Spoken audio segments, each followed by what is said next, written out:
glanced at her home. Her sisters waited for her, their warmth and happiness filling up the cold emptiness. But she couldn't go to them yet. She had to make one more try. She threw her head back and stared up at the sky. Clouds partially obscured the moon, casting dark shadows over the light. Her breath lodged in her throat as she caught sight of the double ring around the moon, dark red to black. "Hannah!" Libby Drake called. "Save me! I'm getting picked on!" Hannah drew her sweater closer around her and hurried back into the safe haven of her home. Trouble was coming very soon, but she didn't know where, or at whom, it would strike. She needed the laughter and camaraderie of her sisters to dispel the fear growing inside of her. Sometimes her gifts were a curse. Libby slipped her arm around Hannah as they went down the stairs together. "You okay? You're shivering with cold." "I'm fine. I'm looking forward to our get-together tonight," Hannah replied, hugging Libby close. Just touching Libby could soothe away her fears. She forced a smile as she joined her sisters, throwing herself on the floor in the warm circle. "So tell me why you're all picking on Libby." She glanced one last time toward a window and then turned away. There was nothing she could do, so she turned her attention to her sisters and the enjoyment they always brought her. "All I said was, I'm tired of being goody two-shoes. I'm changing my image completely and becoming a bad girl," Libby announced. "Libby, you crack me up," Sarah Drake said to her younger sister. "You don't have a mean bone in your body.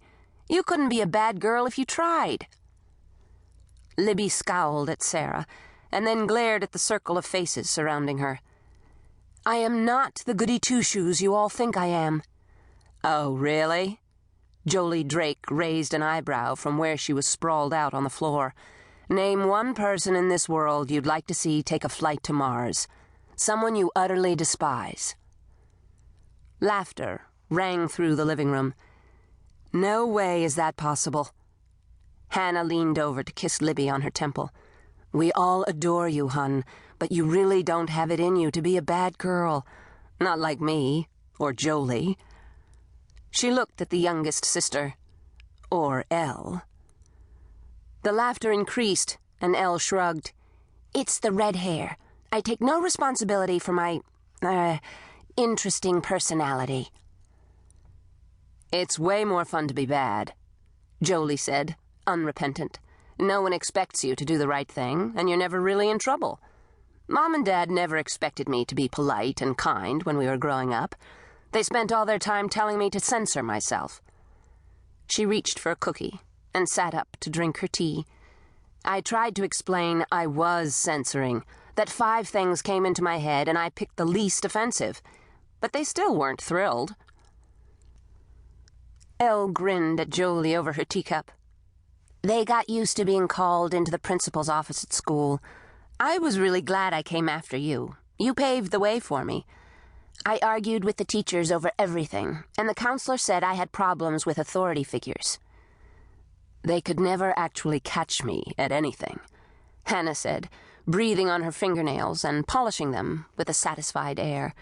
"1 or 2 of the teachers suspected I had something to do with frogs pouring out of the desks of girls who weren't very nice to me, but no one could actually prove it." Libby sighed. "I want to be like that. I detest being the good girl." "But you are a good girl," Kate pointed out, patting Libby's knee. "You can't help it. Even as a kid you had causes. You couldn't get into trouble because you were too busy saving the world. That's not a bad thing." "And you don't think mean things, Libby," Abigail added. "It isn't in you." "You're responsible," Sarah said. "That's a good thing." Libby, sitting cross-legged on the floor, covered her face with her hands, groaned aloud as she tipped over to land her head in Hannah's lap. "No, it's so boring. I'm just plain boring. I want to be bad to the bone, wild, unpredictable, anything but good old steady Libby." "I'll dye your hair for you, Lib."